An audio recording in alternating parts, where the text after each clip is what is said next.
Hi students, let us continue Consumer Protection Act 1986.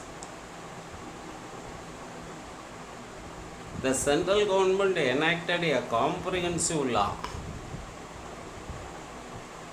The central government enacted a comprehensive law called the Consumer Protection Act in 1986. 1986ல் நுகர்வோர் பாதுகாப்பு சட்டங்கிற ஒரு சட்டத்தை நம்ம இந்திய அரசாங்கம் இயற்றியது. The central government enacted a comprehensive law called the Consumer Protection Act in 1986. இந்த act எப்போலேருந்து எஃபெக்ட்டுக்கு வந்ததுன்னா, this act game in to force with effect from 15/4/1987. அதாவது 1987 ஏப்ரல் 15 இந்த ஆக்ட் நடைமுறைக்கு வந்துச்சு. இந்த ரெண்டையும் பார்த்து வச்சுங்க. Consumer protection act was constituted in the year 1986. This act came into force with effect from 15/4/1987. This act was further amended in 1993. இதை நீங்கள் பார்த்து வச்சுக்கணும். This act was further amended. இந்த நுகர்வோர் பாதுகாப்பு சட்டத்தில் புதிய திருத்தங்களை, மேலும் சில திருத்தங்களை 1993 கொண்டு வந்தாங்க. இது மூணுமே 1 மார்க் கொஸ்டினாக நீங்கள் நோட் பண்ணிங்க. This act is referred in short as cobra consumer protection act அப்படின்னு சொல்கிறோம். த consumer protection act 1986 seeks to protect and to promote the interests of the consumers. இந்த நுகர்வோர் பாதுகாப்பு சட்டம் அப்படிங்கிறது நுகர்வோர் நலனை மேம்படுத்துவதற்காகவும் நுகர்வோர்களை பாதுகாப்பதற்காகவும் அரசாங்கம் இயற்றிய ஒரு சட்டமாகும். This act provides safeguards to consumers against defective goods, deficient services, unfair trade practices and other form of exploitation. நுகர்வோர் சுரண்டலிருந்து நுகர்வோரை பாதுகாக்கக்கூடிய வகையிலையும் தரமற்ற பொருள்களால் பாதிக்கப்படக்கூடிய நுகர்வோர்களை காப்பாற்றுவதற்காகவும் இந்த நுகர்வோர் சட்டம்ங்கிறது இந்திய அரசாங்கத்தினால் இயற்றப்பட்டு இருக்கிறது. It is applicable to public sector, financial and cooperative enterprises. இந்த சட்டம் பப்ளிக் செக்டாருக்கும் பொருந்தும், நிதி நிறுவனங்களுக்கும் பொருந்தும், கோஆப்ரேட்டிவ்ஸுக்கும் பொருந்தும். It is applicable to public sector, financial and cooperative enterprises. Recently even medical services have been brought under its scope. மருத்துவ சேவைகளும் இந்த நுகர்வோர் சட்டத்தின் கீழ் கொண்டு வரப்பட்டுள்ளது. மருத்துவ சேவைகளில் ஏதேனும் பாதிப்புன்னா கூட நுகர்வோர் பாதிப்பு அடையும் போது அந்த பாதிப்புகளை போக்கக்கூடிய வகையில் மருத்துவ சேவைகளையும் இந்த நுகர்வோர் வரம்பில் கொண்டு வர்றாங்க, நுகர்வோரியல் வரம்பில் கொண்டு வந்திருக்காங்க. The Act provides for the setting up of 3-tier machinery consisting of district forums, state commission and a national commission. இந்த ஆக்ட் என்ன செய்யுதுன்னா, மூவடுக்கு முறையில் தீர்வு இயந்திரங்களை தோற்றுவிச்சிருக்கிறாங்க. மூவடுக்கு முறையில் மாவட்ட அளவில் நீதிமன்றம், மாநில அளவில் ஆணையம், தேசிய அளவில் ஒரு ஆணையம். The Act provides for setting up of 3-tier machinery consisting of district forums, state commission and national commission. அடுத்து salient features of the Indian Consumer Protection Act 1986.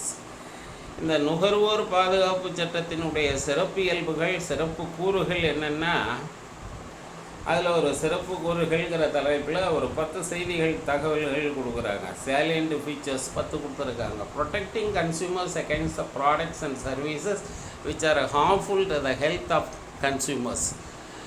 நுகர்வோருக்கு பாதிப்பு ஏற்படக்கூடிய வகையில் உள்ள பொருள்களை விற்பனை செய்வதை தடை செய்கிறாங்க.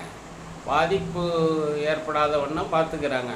நுகர்வோர் பாதுகாக்கிறாங்க இந்த சட்டத்தின் வழியாக. Protecting consumers from the breach of contract by sellers manufacturers. ஒப்பந்தங்களில் மீறும்போது ஏற்படக்கூடிய இழப்புகளுக்கு தீர்வு காணப்படுகிறது. Protecting consumers from the breach of contract by sellers and manufacturers. Ensuring consumers with the supply of goods at fair quality. தரமான பொருள்களை பெறுவதற்கு இந்த சட்டம் வழிவகை செய்கிறது. Safeguarding the consumers against misleading and untrue messages communicated through advertisement. விளம்பரங்களில் மிகைப்படுத்தப்பட்ட தகவல்களை தெரிவிக்காமலும் உண்மைக்கு மாறான தகவல்களை தெரிவிக்காமலும் இருப்பதற்கான சட்டங்களை நடைமுறைப்படுத்துகிறாங்க. Ensuring that consumers are charged fair price. உறுதிப்படுத்துகிறது. நுகர்வோர் நியாயமான விலை கொடுத்து பொருளை வாங்குவதற்கான வழிவகைகளை இந்த சட்டம் சொல்கிறது. Ensuring the availability of goods in correct quantity and right size. சரியான அளவைகளில் எடை குறையக்கூடாது, வெயிட்டு குறையக்கூடாது. அந்த சைஸ் கரெக்டான சைஸில் ரைட் சைஸில் வாங்குறதுக்கு அந்த வழிவகை கூறப்படுகிறது. Protecting the consumers against unfair trade practices of unscrupulous trader. லாபம் சம்பாதிக்கணுங்கிற நோக்கத்தோட முறையற்ற வணிகத்தில் ஈடுபடக்கூடிய வியாபாரிகளை அடக்குவதற்கு இந்த சட்டம் பயன்படுகிறது. Protecting the consumer against pollution of various kinds. அதாவது மாசுக்களிலிருந்து நுகர்வோரை பாதுகாப்பதற்காக இந்த சட்டம் இயற்றப்பட்டிருக்கிறது. Protecting consumers against evil effect of competition.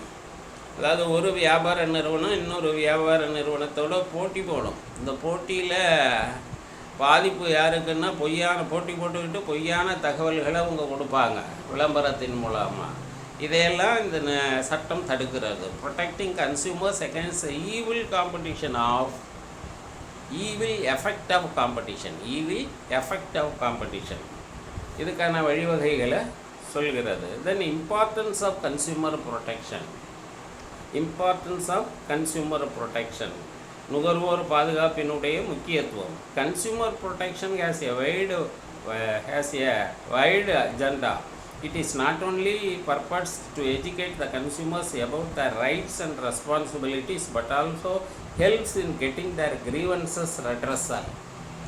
இந்த நுகர்வோர் பாதுகாப்புங்கிறதுல முக்கியம் என்னென்னா, நுகர்வோருக்கு தேவையான தகவல்களை தெரிவிக்கிறது மட்டும் இல்லாமல் டு எஜுகேட் த கன்சியூமர்ஸ், அது மட்டும் இல்லாமல் நுகர்வோரோட உரிமைகள் நுகர்வோரோட பொறுப்புகளை மேம்படுத்தக்கூடிய வகையிலையும் இந்த நுகர்வோர் இயல்ங்கிறது இருக்குது. அதோடு கூட பாதிப்புக்குள்ளாகும் போது அந்த பாதிப்புகளை களைவதற்கான வழிவகைகளையும் இந்த நுகர்வோர் பாதுகாப்புங்கிறது சொல்கிறது. But also helps in getting the redressal grievances redress. நுகர்வோருக்குள்ள பாதிப்புகளை இழப்புகளை ஈடு செய்கிறது. இட்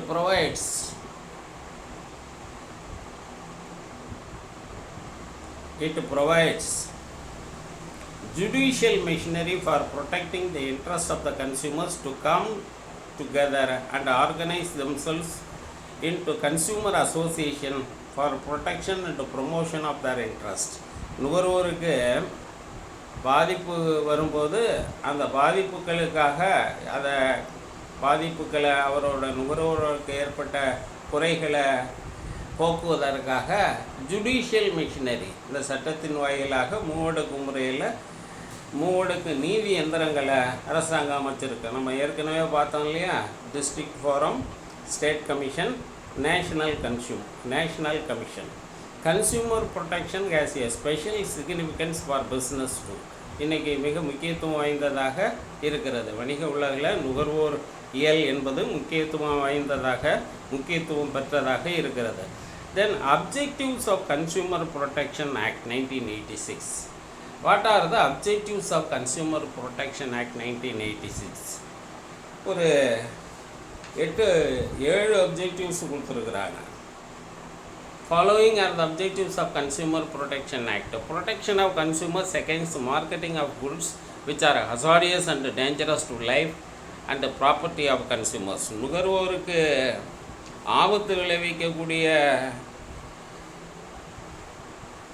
நுகர்வோருக்கு ஏற்படக்கூடிய ஆபத்து, உடல்நல குறைபாடு, நுகர்வோரோட சொத்துக்களுக்கு ஏற்படக்கூடிய ஆபத்து, இதையெல்லாம் போக்கக்கூடிய வகையில் இந்த நுகர்வோர் பாதுகாப்பு சட்டம் 1986 உருவாக்கப்பட்டிருக்கிறது.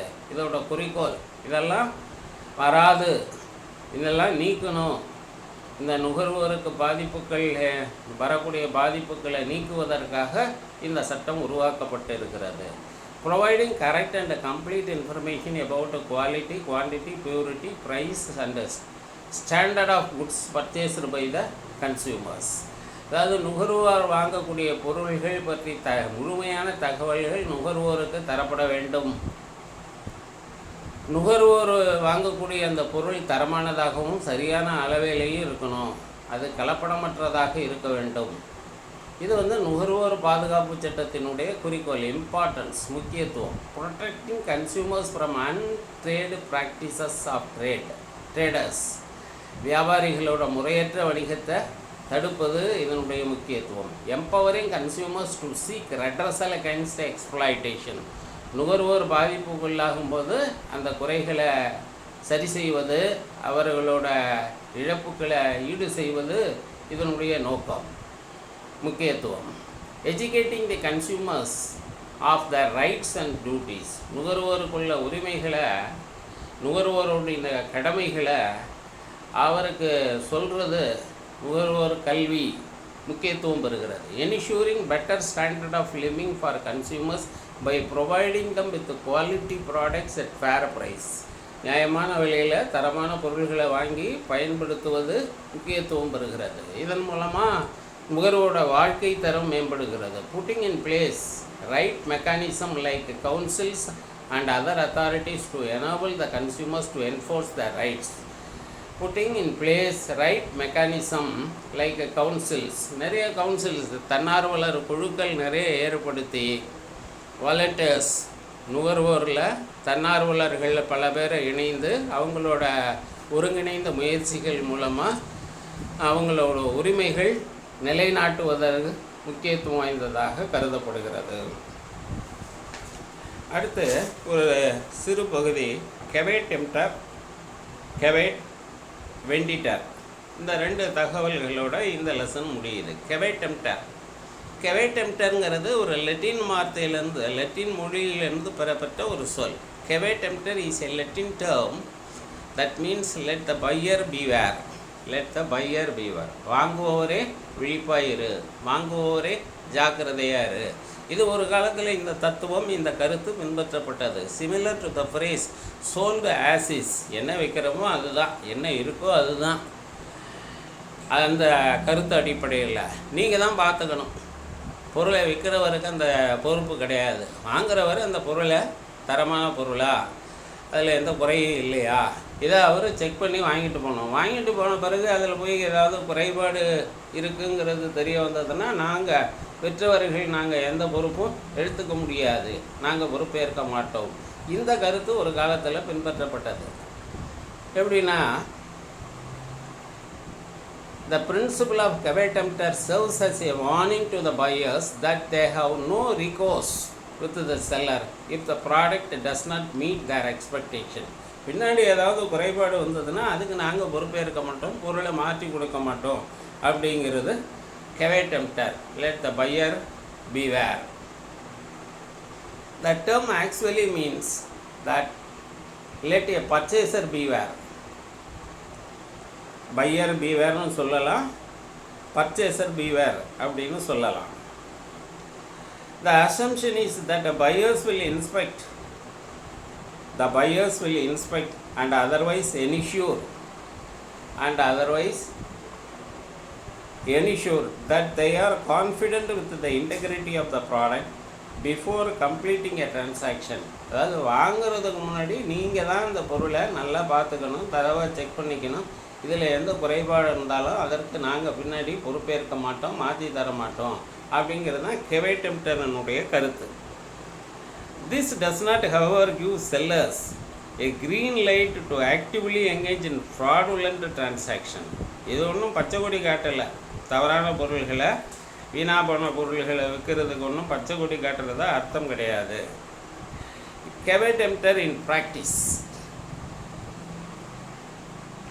Under the principle caveat emptor a consumer purchase a coffee mug. இதில் ஒரு 3 எக்ஸாம்பிள் கொடுத்துருக்காங்க. இது முதல் example. Under the principle of caveat emptor a consumer purchase a coffee மக்கு.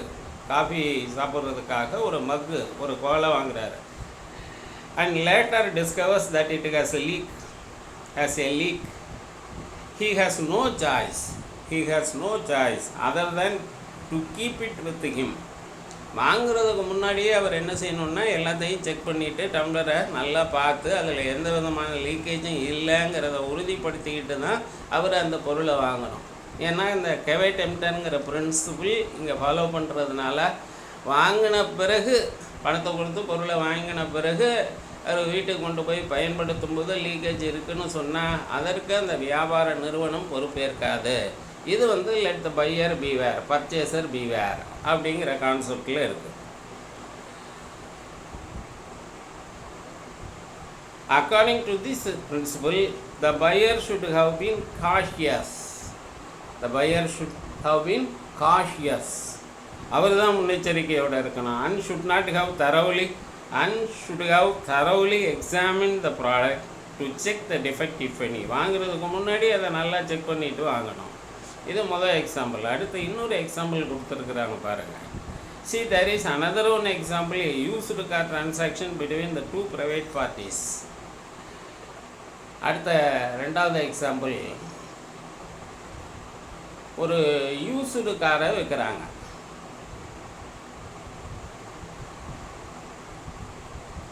ரெண்டு பேரும் ஒப்பந்தம் பண்ணிக்கிறாங்க, யூஸ்டு காரை விற்கிறாங்க.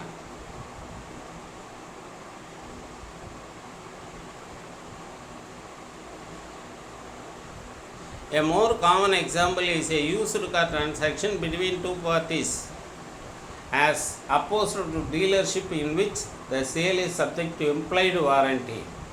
அதாவது வாரண்டி எல்லாம் கிடையாது. இது பயன்படுத்திய காரை, செகண்ட் ஹேண்டு காரை ஒருத்தர் வச்சுருக்கிறவர் இன்னொருத்தருக்கு விற்கிறாரு.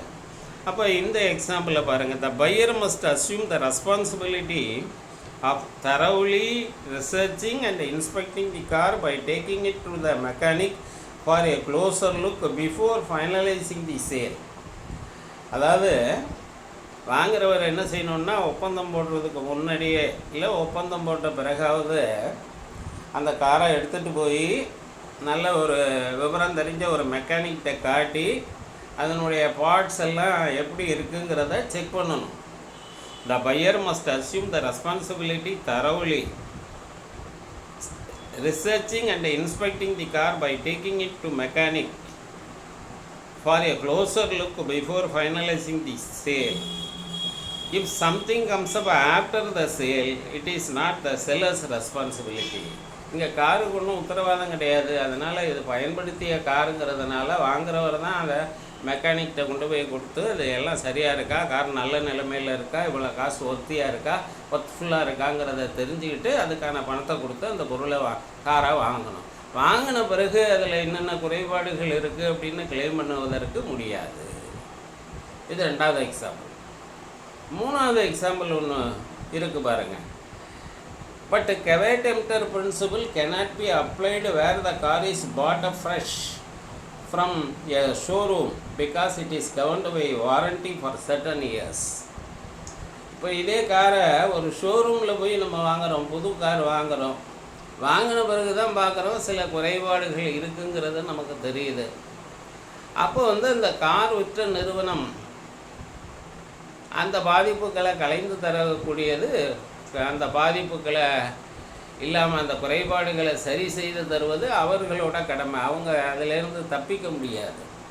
பட்டு கெவைடெம்டர் principle cannot be applied where the car is bought fresh from the showroom because it is governed by warranty for certain years. இப்போ அந்த காருக்கு வாரண்டி உண்டு, அதனால் உத்தரவாத காலத்தில் சேவை செய்ய வேண்டியது, இலவச சேவை செய்ய வேண்டியது அந்த கார் தயாரிப்பு நிறுவனத்தினுடைய பணி. அதனால் கேரண்டி இருக்கிறதுனால, வாரண்டி இருக்கிறதுனால அவங்க அந்த புகாரை அட்டன் பண்ணி அந்த புகாரின்படி என்ன பாதிப்போ, இந்த அதில் என்ன குறைபாடோ அந்த குறைபாட்டை சரி செய்யக்கூடிய பணி அவரை சார்ந்தது, விற்றவரை சார்ந்தது. கெபேட் வெண்டிட்டர், விற்பவரே விழிப்பாகிறது. இதுதான் இப்போ இன்றைய காலகட்டத்தில் பின்பற்றிக்கிட்டு இருக்கிறோம். நுகர்வோரும் விழிப்பாக இருக்கணும், விற்கிறவரும் விழிப்பாக இருக்கணும். கெபேட் வெண்டிட்டர். கெபேட் எம்ப்டர் was the rule for most purchases and land sales prior to the industrial revolution. இது தொழில் புரட்சிக்கு முன்னாடி தான் இது கெபேட் எம்ப்டருங்கிறது ஃபாலோ பண்ணிக்கிட்டு இருந்தோம். இப்போ கெபேட் வெண்டிட்டருங்கிறது முக்கியத்துவம் பெற்றதாக கருதப்படுகிறது. விற்பவர் விழிப்பாக இருக்கணும், விற்கிறவர் விற்ற பொருளுக்கு பொறுப்பேற்றுக் கொள்ள வேண்டும். Today most of the sales in United States most of the sales in US fall under the principle of kebate venditor, which means let the seller beware, by which the goods are covered by an implied warranty of merchantability. விற்ற பொருள்களுக்கு அவங்க உத்தரவாதம் தர்றாங்க, குறிப்பிட்ட ஆண்டுகளுக்கு அவங்க உத்தரவாதம் தர்றாங்க.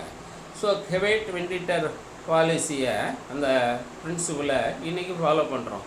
ஓகே ஸ்டூடெண்ட்ஸ், இதோட நமக்கு இந்த லெசன் முடிஞ்சுது. தேங்க்யூ.